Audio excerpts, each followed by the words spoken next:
Part 6 of MLA Style. Here's a few other in-text examples of different things that you might need to know for your essay. So the first example here, where we're looking at a bracket and then it has SIC. We're also looking at the quotes and then the author and page number. So what we're looking at here first, we'll see here we've got our own words, then we have quotes where it starts and quotes where it ends. But before that, we have a bracket and it says SIC within it. What this bracket and then SIC is indicating is that the word before it, so this word here, unsalable, is misspelled, okay, or is an incorrect word. So in this case, insalable is not a word. Unsalable is not a word. It would be unsellable. And so what we need to do is indicate that we, as the writer, did not misspell or misuse this word. This is how the author of this quote used it originally.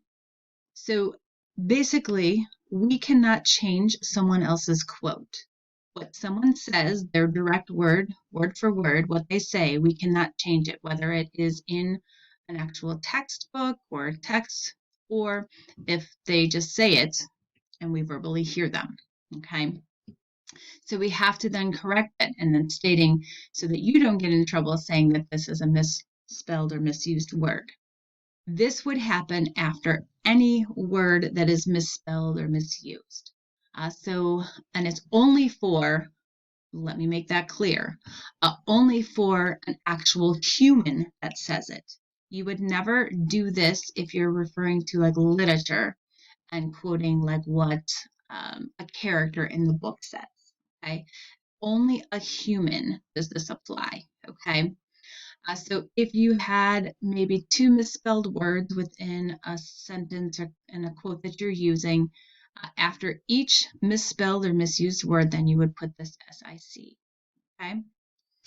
Then, as we move on, we've got a few of our own words, and then we have quotes again here where it starts, and then quotes here again where it ends.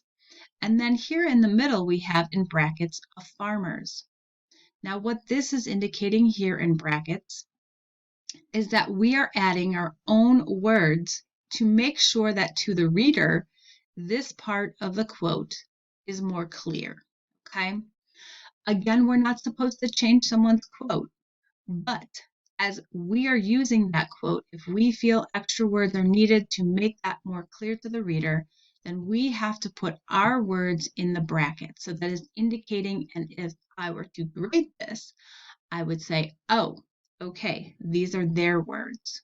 If you did not have the bracket there around the A and farmers, then this would basically be saying that you misquoted this quote by adding in your own words. So anytime you add in your own, you have to make sure you add those brackets. Then we ended our quote, and then in parentheses, we have the author's last name and the page number, and then we end with that proper punctuation at the end. In the next example, we're looking at a writing idea of an author and then the page number. So remember, even if we're not quoting word for word what someone else is saying, we still have to give credit where credit is due. So that's what the first sentence is indicating. This is basically summarizing what was said by an author. It's not our idea though, so we have to make sure at the end in parentheses that we put the author's last name and that page number. Then in the second sentence, you'll notice that we do, so we've got all of our own words up until here, and then we do put quotes where it starts and where it ends. And then in parentheses, we just have 128. What this is saying is the same author here is also saying this here, but it's a different page number.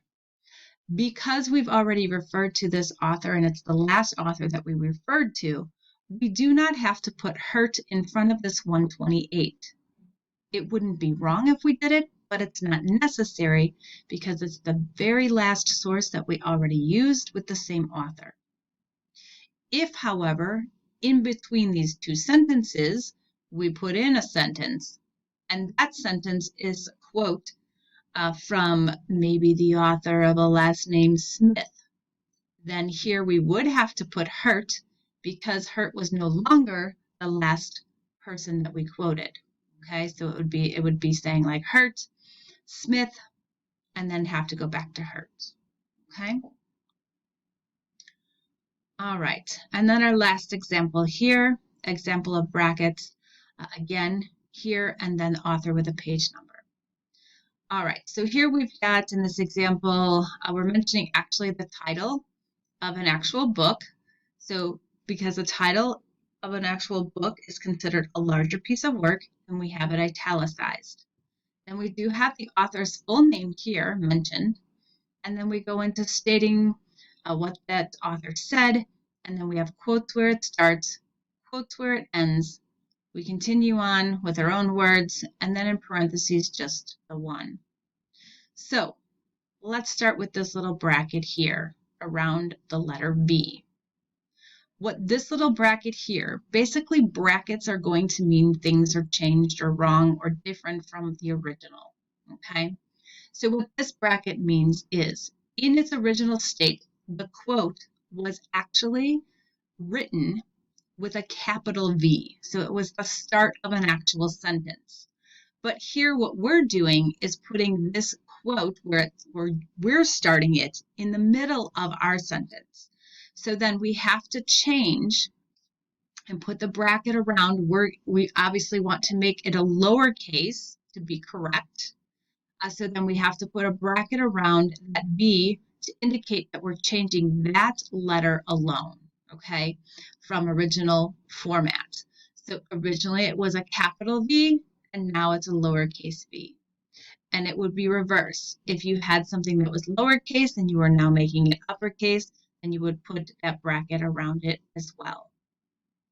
Then going to the end of this paragraph, we just have a number, which is indicating the page number. We already have the name of the book, and then we have the author here.